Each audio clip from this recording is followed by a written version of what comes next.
The alarm screamed through the bridge of the Defiant, and Captain Jake Morrison knew something was terribly wrong. His patrol ship had been making a routine check near New Haven Colony when the sensors lit up like a Christmas tree. Dozens of ships were dropping out of faster-than-light travel, and they were not human vessels. "Captain, we have incoming," Lieutenant Sam Parker shouted from the sensor station. His young face had gone pale. "It's a Zalthor fleet, 30 warships. They're heading straight for New Haven." Jake felt his stomach drop. The Zalthor were one of the most powerful species in the galaxy. Their empire controlled hundreds of worlds. But humanity had a peace treaty with them. There was no reason for them to be here with a battle fleet. "Hail them," Jake ordered, keeping his voice steady even though his heart was racing. "Ask them what they're doing in human space." The communications officer tried for nearly a minute before shaking her head. "They're not responding, sir. They're ignoring all our channels." On the main screen, the Zalthor ships moved into position above New Haven. The colony world looked beautiful from space, with its blue oceans and green continents. 4 million people lived down there: farmers, teachers, children, families. Jake had visited the planet just last month. His sister lived there with her husband and 2 kids. "Sir, they're powering weapons," Sam said, his voice cracking. "Multiple ships are targeting the surface. Get me fleet command now," Jake snapped. "And broadcast a warning to New Haven. Tell them to get to the shelters." But it was already too late. The first beams of energy lanced down from the Zalthor ships. From orbit, they looked like small lights touching the planet. But Jake knew each of those beams carried enough power to destroy a city. He watched in horror as the capital city of New Haven disappeared in a flash of white light. "No," he whispered. Then louder, "No! Return fire! All weapons." "Sir, we can't," his weapons officer said helplessly. "We're 1 ship against 30. They'll destroy us in seconds." Jake wanted to fight anyway. Every part of him screamed to attack these monsters who were killing his people. But he also knew his duty. If the Defiant died here, no one would know what happened. No one would be able to warn Earth. "Record everything," he ordered, his voice cold and hard. "Every ship, every attack, every detail. Then get us out of here. Maximum speed." The Defiant turned and ran as more cities on New Haven burned. Jake forced himself to watch the screen as his ship accelerated away. He needed to remember this. Every human needed to see what the Zalthor had done. The bombardment lasted for 3 hours. When it was over, New Haven was a dead world. The beautiful blue and green planet was now covered in gray ash and red fires. 4 million people were gone. Jake's sister was gone. Her family was gone. His hands gripped the armrests of his chair so hard that his knuckles turned white. "Course set for Earth, Captain," the navigator said quietly. 2 weeks at maximum speed." Jake nodded. It would be the longest 2 weeks of his life. Back on Earth, Admiral Lisa Chen was reviewing fleet deployment reports when the emergency signal came through. She was a calm woman who rarely showed emotion, but when she saw the data from the Defiant, her face went completely blank. That was worse than any show of anger. "Get me the council," she said to her aide, "and call an emergency meeting of all fleet commanders. Now." Within hours, the video from New Haven was being shown to Earth's leaders. The president sat in stunned silence. The Secretary of Defense had tears running down her face. Lisa watched the footage for the 3rd time, her mind already working on the problem. The Zalthor had made a terrible mistake. They just didn't know it yet. Ambassador Nicole Bradford was already at the Galactic Council station when the news reached her. The Council was a massive space station where all the major species met to discuss politics and trade. Nicole had been Earth's ambassador for 5 years. She had spent those years trying to earn respect for humanity among the older, more powerful species. Now she walked into the council chamber with her head high and her evidence ready. The chamber was a huge circular room with seats for 50 different species. The Zalthor ambassador sat in his section, looking smug and unconcerned. The other ambassadors were chatting with each other, not particularly interested in what a human had to say. "I demand justice," Nicole said, her voice clear and strong. "The Zalthor Empire has committed an act of war against humanity. They have murdered 4 million civilians without warning or cause." The Zalthor ambassador stood up. He was nearly 8 feet tall, covered in dark red scales with yellow eyes that showed no mercy. "It was a territorial adjustment," he said in a bored tone. "That sector of space contains resources that the Empire requires. We made humanity a fair offer. They refused. We took what was ours. You never made any offer," Nicole shot back. You attacked without warning. You killed millions of innocent people. The ambassador for the Vrex Commonwealth, a species that looked like tall gray birds, spoke up. This is unfortunate, but these things happen.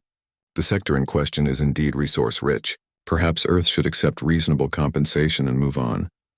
Nicole couldn't believe what she was hearing. Compensation? You're suggesting we accept money for the murder of 4 million people?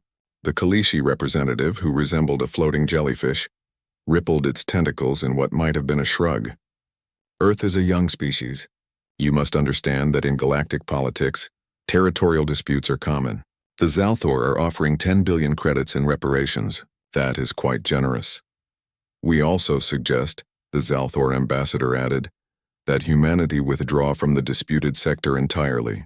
This will prevent any further unfortunate incidents. Nicole looked around the chamber. Not one species was standing up for humanity. Not one voice was raised against the slaughter. They all saw humans as weak, as unimportant, as a species to be pushed around by their betters. I see, she said quietly. So this is galactic justice. The strong do what they want and the weak suffer. That is simply reality, the Vrex ambassador said. Earth would be wise to accept it. Nicole gathered her materials and prepared to leave. Before she walked out, she turned back to face the council. My government will consider your suggestion. We will respond soon. She didn't wait for their reaction. She walked out of the chamber with her back straight and her jaw clenched. The other ambassadors barely noticed her leave. They had already moved on to discussing trade agreements. Back on Earth, Admiral Lisa Chen stood before the President and the Joint Chiefs of Staff. Captain Jake Morrison was there too, still wearing his uniform from the Defiant. He hadn't slept in 3 days. His eyes were red, but they burned with a cold anger. What are our options? The President asked. We can't win a conventional war, one of the generals said bluntly. The Zalthor fleet outnumbers us 20-1. They have better weapons, better shields, better everything. If we attack them directly, they'll wipe us out. So we surrender? Another admiral asked. We let them kill 4 million of our people and just accept it? No, Lisa said. Everyone turned to look at her. She was standing by the window, looking out at the city below. We don't surrender, but we don't fight their way either. What do you mean? The President asked. Lisa turned to face them. Her eyes were hard as steel. The Zalthor expect us to either give up or charge at them in a fury. They expect us to fight like they do, with honor and glory and big fleet battles. They think they know us. They're wrong. She walked to the table and pulled up a star map. Humanity has something no other species in this galaxy has. We've spent thousands of years fighting each other. We know every dirty trick, every sneaky tactic, every way to hurt an enemy that thinks they're stronger than you. The Zalthor have never faced an opponent like us. Jake Morrison spoke up for the first time. What's the plan, Admiral? Lisa looked at him. We're going to make them regret the day they heard the word human. But first, we're going to let them think they've won. Ambassador Bradford will send a message saying we're considering their offer. We'll go quiet. We'll make them comfortable. And then? The President asked. And then, Lisa said with a cold smile, we teach the galaxy what happens when you hurt humans. We're going to hit them where it hurts when they don't expect it, in ways they can't defend against. We're going to make them afraid to close their eyes at night, and we're going to do it all while the rest of the galaxy watches and learns. The room was silent for a moment. Then the President nodded. Do it. Whatever you need, you have it. Money, resources, people. Make them pay, Lisa saluted. Yes, sir. I promise you New Haven will not be forgotten, and the Zalthor will learn that humanity doesn't forgive. We don't forget. And we sure as hell don't surrender. As the meeting ended and people filed out, Jake Morrison approached the Admiral. I want in, he said. Whatever you're planning, I want to be part of it. Lisa studied his face. She saw the grief there, but also the determination. Rebuild your ship. Get your crew ready. When the time comes, you'll be leading the first strike. Jake nodded and left. Lisa turned back to the window, looking up at the stars. Somewhere out there, the Zalthor were celebrating their easy victory. They had no idea what was coming for them. The galaxy thought it knew humans. They thought we were soft, peaceful. 3 days after the attack on New Haven, Ambassador Nicole Bradford sent a short message to the Galactic Council. It said only, proposal noted. Response pending. Then all official communication from Earth went silent. The other species took this as a sign that humanity was considering surrender. The Zalthor were pleased. The council moved on to other business.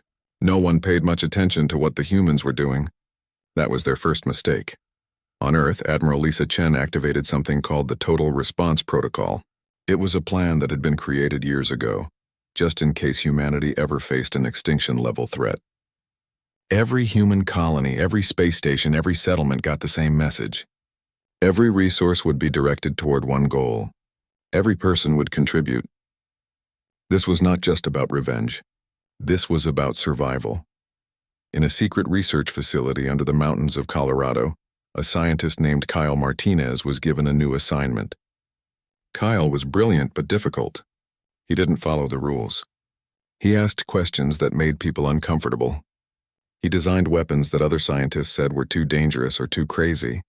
That's exactly why Lisa Chen wanted him. "I need you to invent things that scare you," Lisa told him when they met.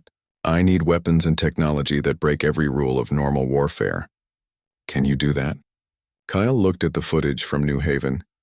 He watched cities burn. He watched millions die. When he looked back at Lisa, his eyes were cold. "Give me 6 months and unlimited funding. I'll give you nightmares that the Zalthor will never forget." He got both. Within a week, Kyle had assembled a team of the best and craziest minds in human space. They started working 20-hour days. The first thing they focused on was stealth technology. The Zalthor sensors work on standard galactic frequencies, Kyle explained to his team. Every species uses the same basic sensor technology because it works and it's reliable. But there's a gap, a blind spot that no one ever bothered to fix because no one thought to look for it. His team found that gap. They built a drive system that made ships nearly invisible to standard sensors. They called it the Phantom Drive. A ship using it wouldn't be completely invisible, but it would look like background radiation or space dust. By the time an enemy realized what they were seeing, it would be too late. While Kyle worked on technology, Commander Ashley Brooks was training a new kind of fleet. Ashley had spent 10 years in special operations before the war. She was small, fast, and absolutely ruthless when she needed to be. Lisa Chen put her in charge of creating ghost teams. "Forget everything you know about normal fleet combat," Ashley told her new recruits. "We're not going to line up and shoot at each other like this is some kind of sport. We're going to hit them when they're not looking. We're going to strike their weak points. We're going to make them paranoid and afraid. And then, when they're jumping at shadows, we're going to hit them again." She trained her crews in tactics that would have horrified the honor-bound species of the galaxy. Ambush tactics, false retreats, attacking supply lines instead of warships, psychological warfare, everything that civilized galactic warfare considered dishonorable. Ashley didn't care about honor. She cared about winning. In another part of Earth's military complex, Dr. Megan Torres was studying everything humanity had ever learned about the Zalthor. She was a xenobiologist, an expert on alien life. Her job was to find weaknesses. "The Zalthor are proud," she explained to Lisa during one meeting. "Their whole culture is built on being the strongest, the most dominant. They've never really lost a war.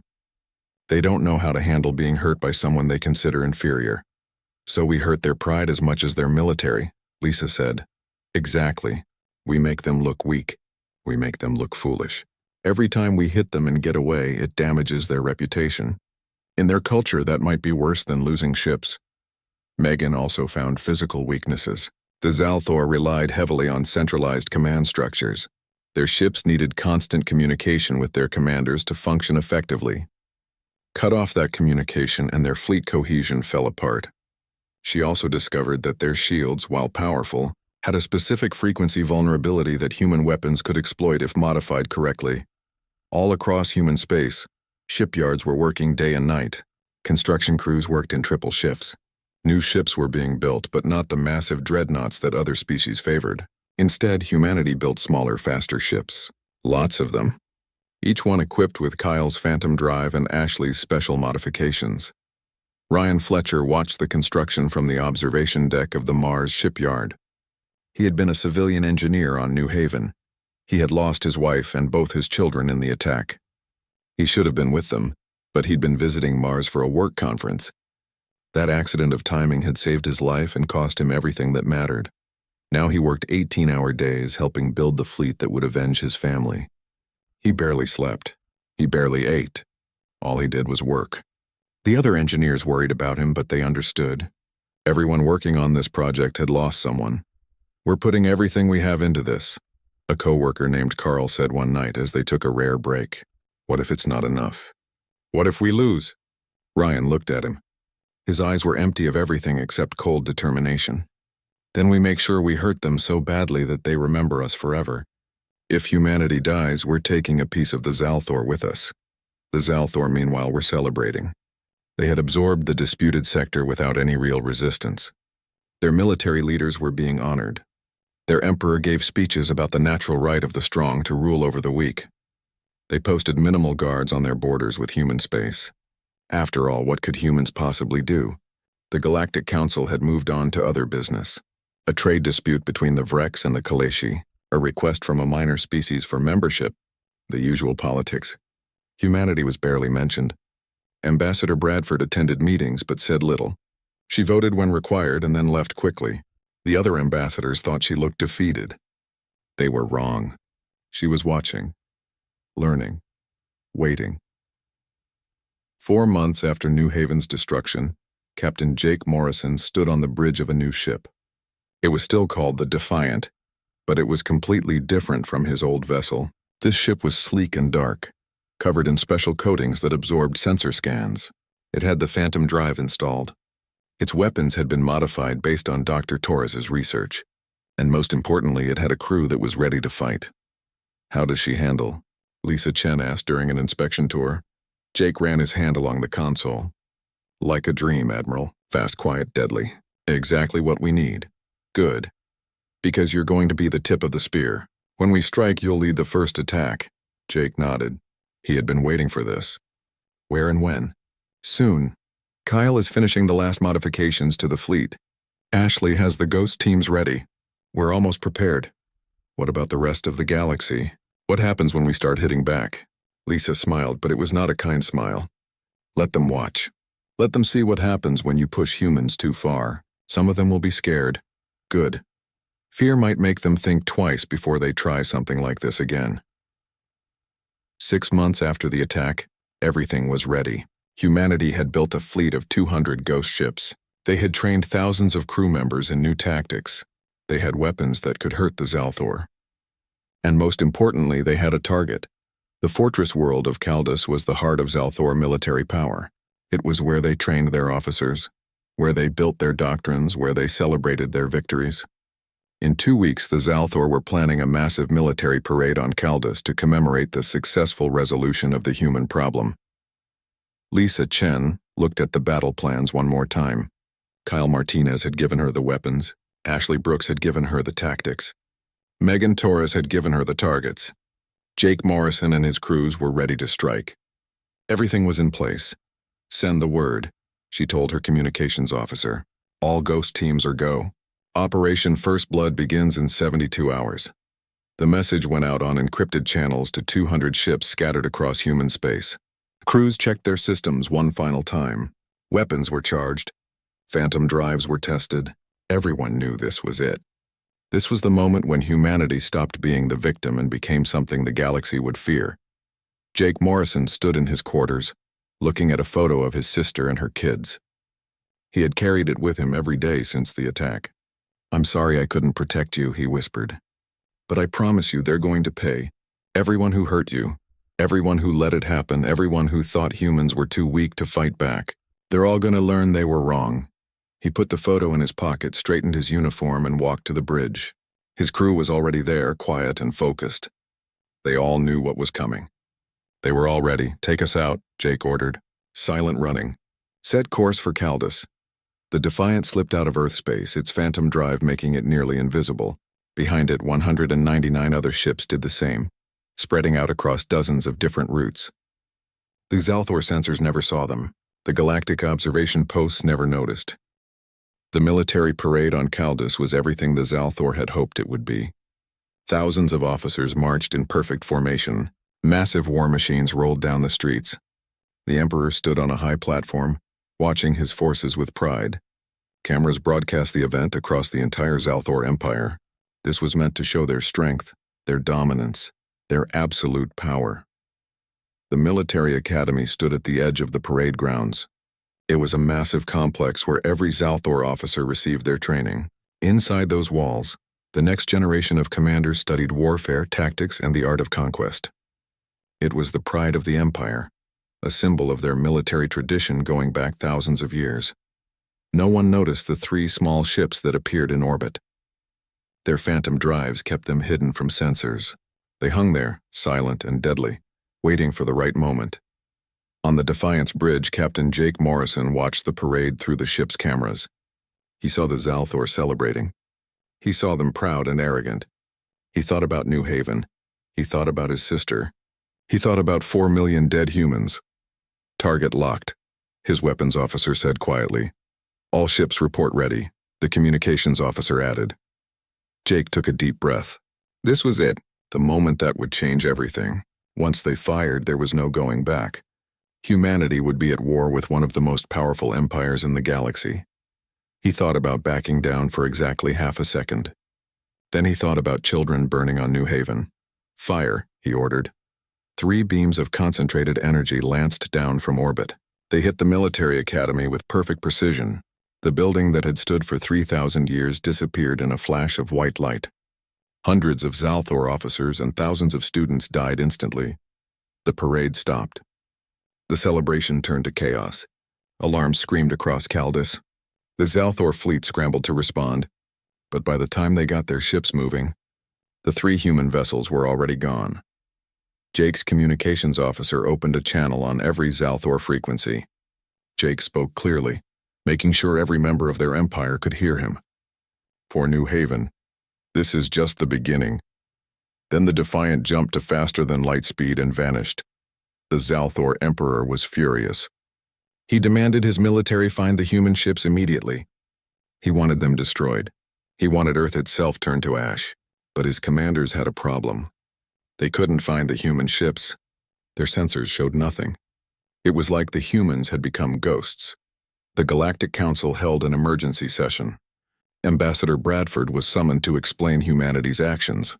She walked into the chamber with her head high, showing no fear. This is an outrage, the Zalthor ambassador shouted. Humanity has committed an act of terrorism. They attacked a civilian target without warning. Nicole looked at him coldly. Like you attacked New Haven without warning? Like you killed 4 million civilians? Where was the council then? That was different, the Vrex ambassador said. That was a territorial dispute. And this is revenge, Nicole replied. You told us to accept reality. You said the strong do what they want. Well, you were right. And now you're learning that maybe humanity is stronger than you thought. The council demands that Earth cease these attacks immediately, the Kalishi representative said. Nicole smiled. It was not a friendly smile. You had your chance to demand justice. You chose to look the other way. Now humanity delivers its own justice, and we'll stop when we decide we're done. Not when you tell us to. She walked out of the chamber while they were still shouting at her. She didn't care what they thought anymore. The time for talking was over. Over the next 2 months, the Ghost Fleet struck again and again. Lieutenant Brandon Cole led a squadron that destroyed a major Zalthor shipyard. They hit it at 3 in the morning local time, when most of the workers had gone home.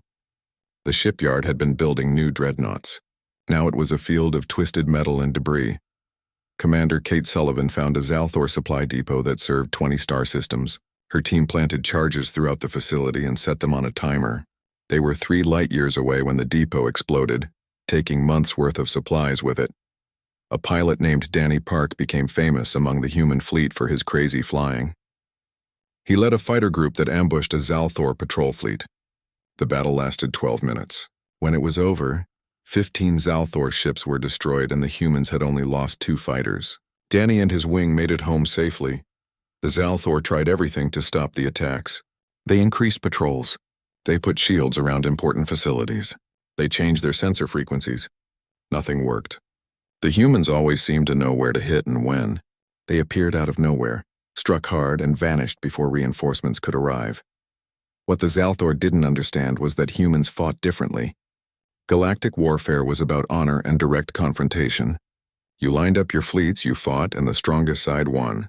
But humans had spent thousands of years fighting each other in guerrilla wars, resistance movements, and asymmetric conflicts. They knew how to fight dirty.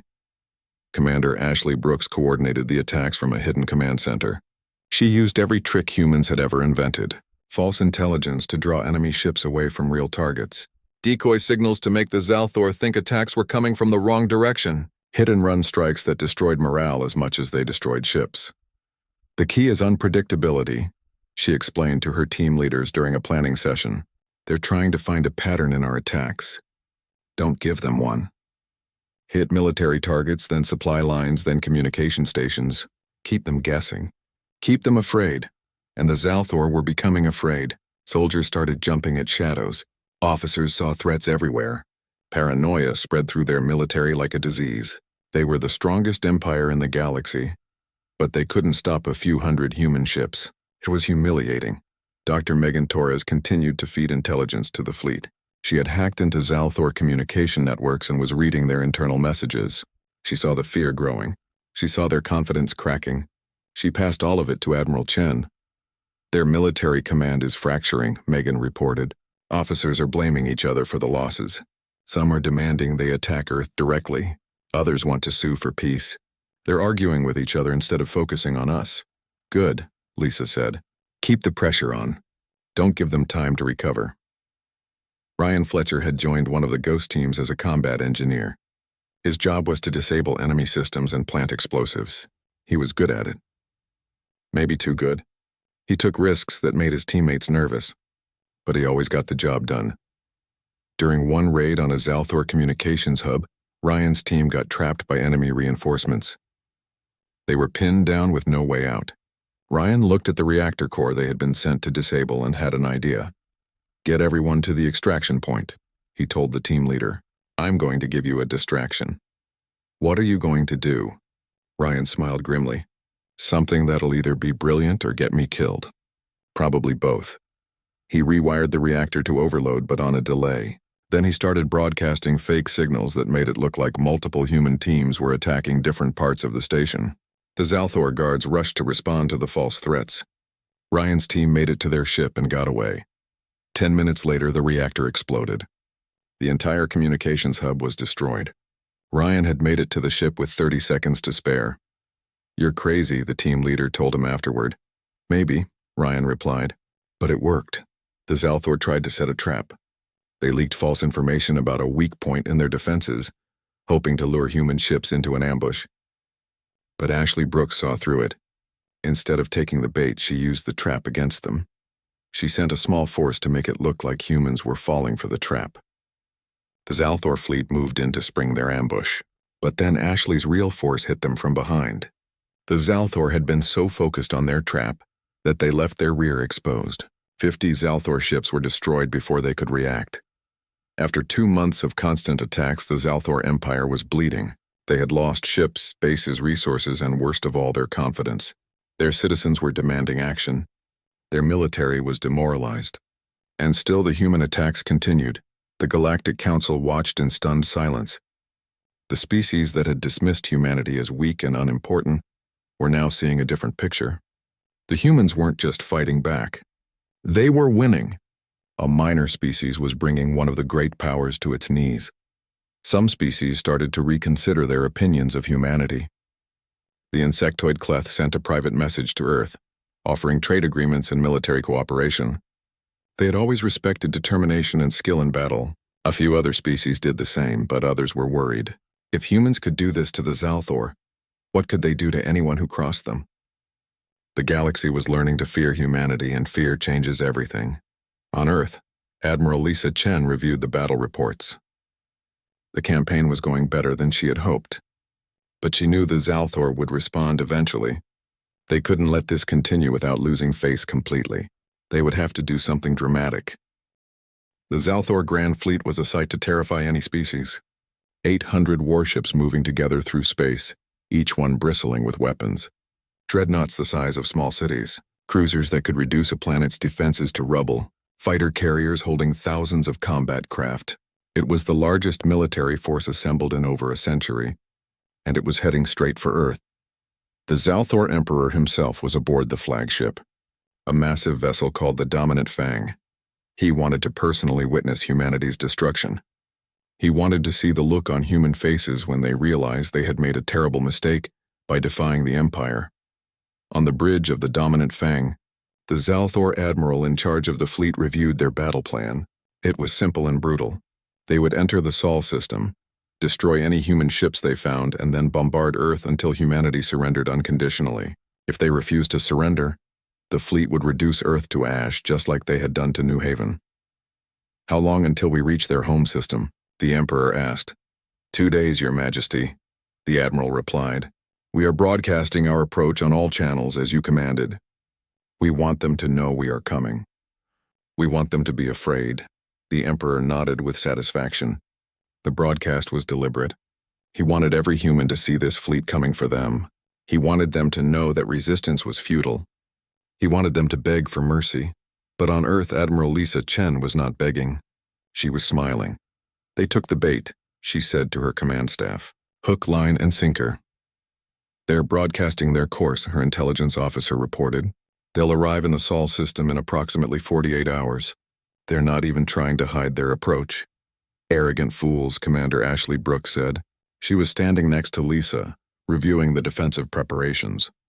"They think we're going to just sit here and wait to die." "Let them think that," Lisa said. "Is everything ready?" "Ghost Fleet is in position," Ashley confirmed. "All platforms are armed and disguised. Kyle's Surprise is ready to deploy. We're as ready as we'll ever be." Lisa looked at the star map showing the approaching Zalthor fleet. She had been planning for this moment since the day New Haven burned. The Zalthor thought they were coming to end a war.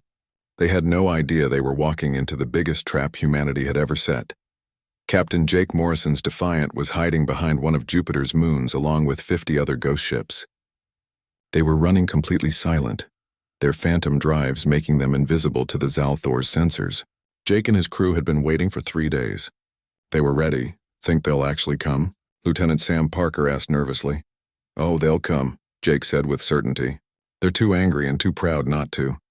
They need to crush us to save face. That need is going to kill them." In Earth orbit, what looked like civilian stations and mining platforms were actually weapon systems in disguise. Ryan Fletcher had helped design them. They looked harmless on sensors, but each one could fire missiles with enough power to tear through heavy shields. There were hundreds of them, scattered throughout the solar system. On Mars, in the asteroid belt around Saturn's rings, more hidden platforms waited. The entire solar system had been turned into a killing field, and the Zalthor were about to fly right into it. Kyle Martinez was in a bunker deep under Earth's surface, monitoring his masterpiece. He had called it the Lightning Net. It was a network of satellites carrying specialized EMP weapons. Once activated, it would fry the command and control systems of any ship within range. The Zalthor ships relied heavily on centralized coordination. Cut that off and their fleet would fall apart. "We only get one shot at this," Kyle said to his team. "The EMP network will burn itself out after firing, so we need to time it perfectly." "It'll work," one of his engineers assured him. "We've tested it 100 times." "Testing is different from the real thing," Kyle muttered. But he had confidence in his work. It would work. It had to work. Dr. Megan Torres was coordinating intelligence from Earth's command center. She was monitoring Zalthor communications, listening to their chatter as they approached. What she heard made her smile. "They're overconfident," she reported to Admiral Chen. "They're treating this like a victory parade, not a battle. They think they've already won." "Perfect," Lisa said. "The more comfortable they are, the harder they'll fall." When the Zalthor Grand Fleet entered the Sol system, they found exactly what they expected to see. A small human defense fleet of about 50 ships positioned between them and Earth. It looked pathetic compared to their 800 vessels. "Is that all?" the Emperor said with contempt. "This is what they offer against the might of our empire. Shall we destroy them quickly, Your Majesty?" The Admiral asked. "No," the Emperor said.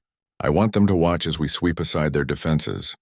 Let them see how hopeless their situation is. Then, and only then, we will offer them one chance to surrender." The Grand Fleet moved forward in perfect formation. It was an impressive sight, a demonstration of power and coordination that was meant to break the human spirit. Admiral Chen watched them come. "Hold positions," she ordered. "Let them get comfortable. Let them think they're winning." The Zalthor fleet advanced until they were well within the solar system. They were confident, relaxed, focused on the token human defense force ahead of them. They never noticed the hundreds of disguised platforms around them. They never detected the ghost ships hiding in the shadows of planets and moons. All ships, the Zalthor Admiral broadcast, prepare to engage the human fleet.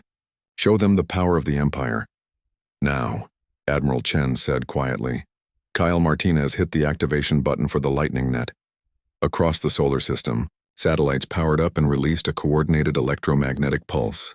It washed over the Zalthor fleet like an invisible wave. On the dominant Fang, every display went dark. The lights flickered. The weapons systems went offline. The communication network crashed. All across the Grand Fleet, the same thing was happening. 800 ships suddenly found themselves blind, deaf, and unable to coordinate. "What's happening?" the Emperor shouted. "Some kind of electromagnetic attack." An engineer reported, working frantically at a dead console. "All our systems are rebooting. We need at least 10 minutes to get back online." 10 minutes? The Admiral said in horror. In a battle, 10 minutes might as well be 10 years. That's when the trap truly revealed itself. The civilian platforms around them dropped their disguises and opened fire. Hundreds of missiles streaked toward the Zalthor fleet from all directions. The ghost ships emerged from hiding and began their attack runs. Captain Morrison's Defiant led the charge, its weapons firing at point-blank range into the disabled Zalthor vessels. "For New Haven," Jake shouted as his ship tore through the enemy formation. The Zalthor ships were scattered across the solar system, unable to coordinate, unable to support each other. The humans hit them in small groups, overwhelming them with focused fire before moving to the next target. It was exactly the opposite of the Grand Fleet battle the Zalthor had expected. Commander Ashley Brooks coordinated the attack with ruthless efficiency. "Red Squadron, hit those cruisers near Mars. Blue Squadron, take out the destroyers by Jupiter. Green Squadron with me. We're going after their command ships." Ryan Fletcher was aboard one of the assault ships that breached a Zalthor dreadnought. His job was to plant charges on the reactor core. He and his team fought through the ship's corridors while the crew scrambled to respond to the attack. "Reactors are this way," Ryan said, checking his map. They encountered resistance, but the Zalthor were disorganized and confused. Ryan's team pushed through and reached the reactor room. "Set the charges," Ryan ordered. 5-minute delay. That should give us enough time to get out." They planted the explosives and ran back to their ship. 4 minutes later, they were clear. 5 minutes later, the dreadnought exploded from the inside, taking 2 other Zalthor ships with it in the blast. The battle lasted for 6 hours. It was brutal and one-sided. The Zalthor, unable to coordinate or retreat effectively, were torn apart. Their ships tried to fight back individually, but they were overwhelmed by the coordinated human attack. Captain Morrison's Defiant encountered the dominant Fang. The Emperor's flagship was larger and more powerful than Jake's ship, but it was also disabled and confused. Jake didn't hesitate. "Target their bridge," he ordered. "All weapons." "Sir, that's where their Emperor is," Sam Parker said. "I know," Jake said coldly. "Fire." The Defiant's weapons hammered the flagship's command section. The shields were down, the armor was breached, and the bridge was exposed to space. The Zalthor Emperor died along with his entire command staff. With their Emperor dead and their fleet in chaos, the remaining Zalthor ships finally got their systems back online. But instead of fighting, they ran. They jumped to faster than light speed and fled the solar system, abandoning their damaged ships and any crew that couldn't escape. When it was over, only 43 Zalthor ships had made it out. 757 vessels were destroyed or captured. The human fleet had lost 26 ships. It was the most lopsided victory in galactic history. Admiral Chen stood on the bridge of her command ship, looking at the debris field that filled the solar system. Pieces of Zalthor vessels drifted everywhere. 3 days after the Battle of Sol, the Zalthor Empire sent a message to Earth. It was short and simple.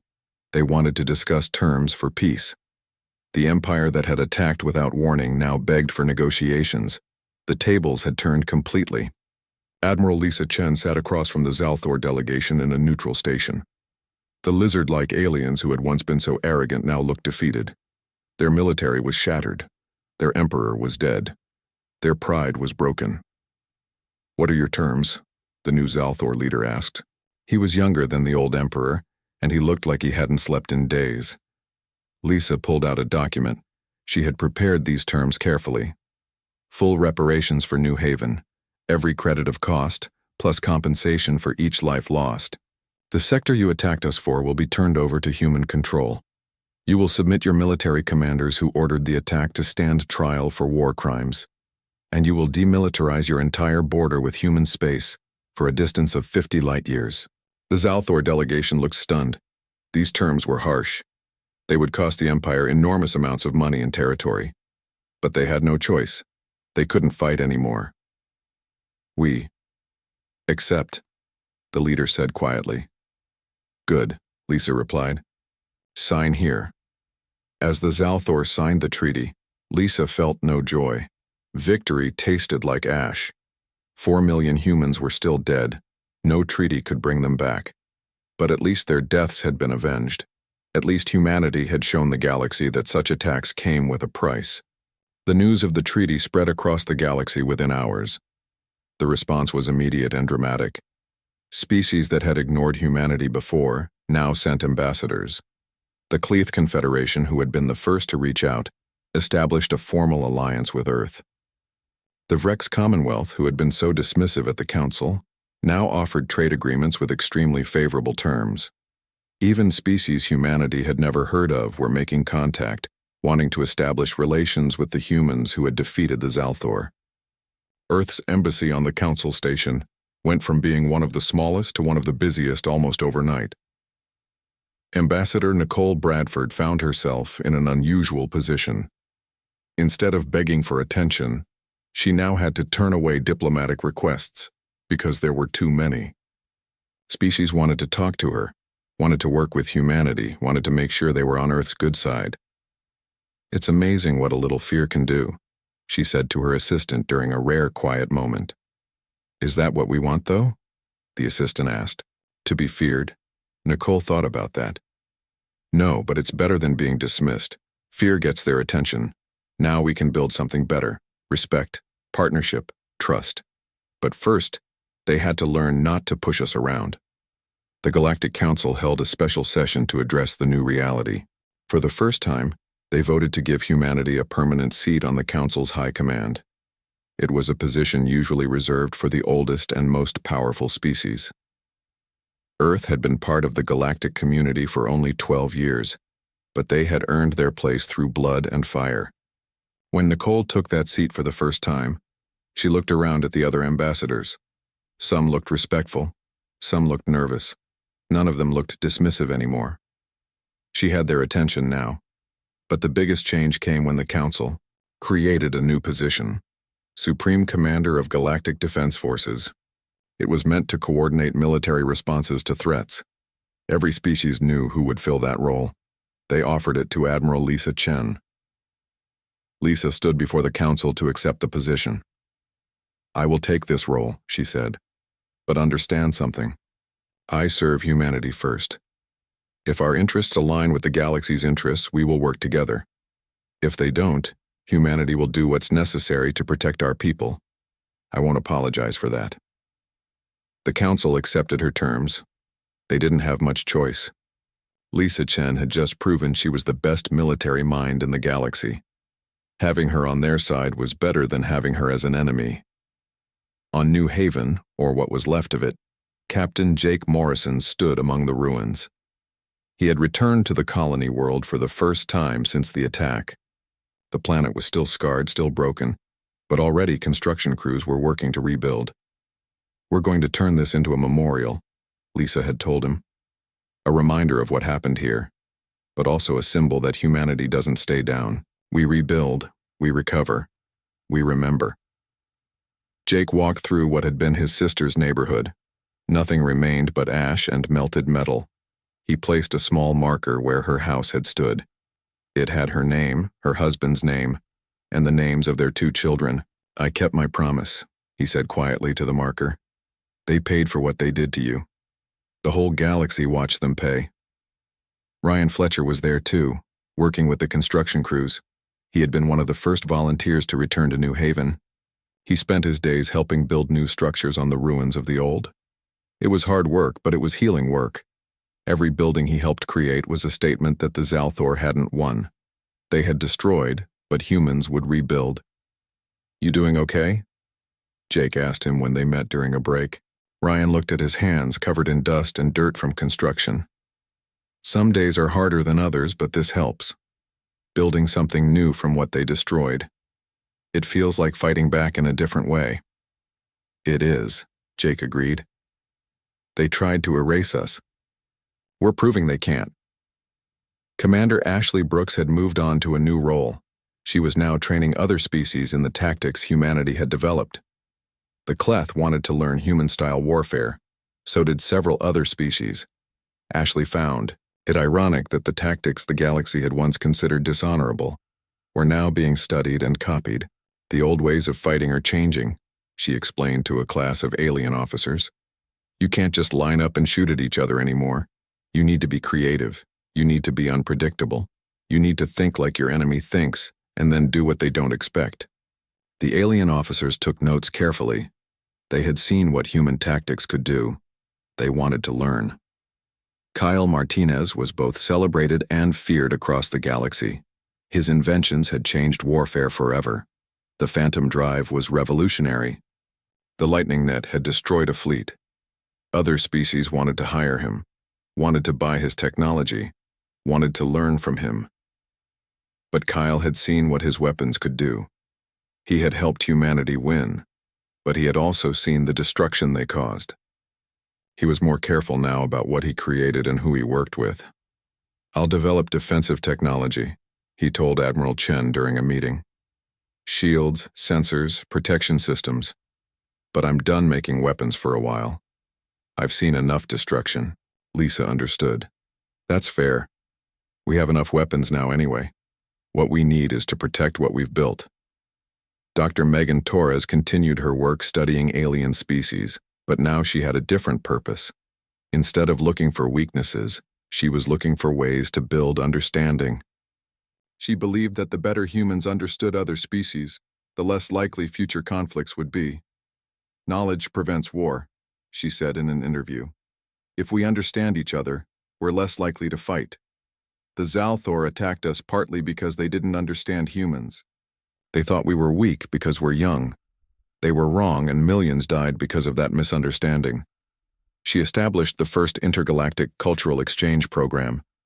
Human students would study on alien worlds, and alien students would come to Earth. It was a small step, but an important one. 6 months after the war ended, Earth held a ceremony at the memorial on New Haven. Representatives from across the galaxy attended. The memorial was a massive wall with the names of every person who had died in the attack. 4 million names carved in stone that would last forever. Admiral Chen gave the dedication speech. "We gather here to remember those we lost. They were farmers and teachers, engineers and artists, parents and children. They were simply living their lives when violence came for them. They did not ask for war. They did not deserve what happened to them." She paused, looking at the endless names on the wall. But their deaths were not meaningless. Because of what happened here, humanity learned what we're capable of. We learned that we will not be pushed around. We will not surrender. We will not forget. And because the galaxy learned these things too, perhaps future conflicts can be avoided. Perhaps other species will think twice before attacking those they consider weak. At the base of the memorial, they placed an inscription. Ambassador Bradford had written it herself. It read, "They thought we would forget. They thought we would forgive. They thought we would surrender. They were wrong on all counts. We are human. We remember. We endure. We prevail." The ceremony ended with a moment of silence. 4 million seconds of silence, one for each life lost. It took over 46 days to complete. Humans across the galaxy participated, stopping whatever they were doing to honor the dead. The Zalthor Empire never recovered its former power. The loss of their grand fleet had been too devastating. Their territory shrank as other species took advantage of their weakness. Within a year, they were a shadow of what they had been. It was a harsh lesson, but a necessary one. Other species in the galaxy took note. The era of casual aggression was over. The minor species could bite back, hard. Several long-running territorial disputes were suddenly resolved through negotiation instead of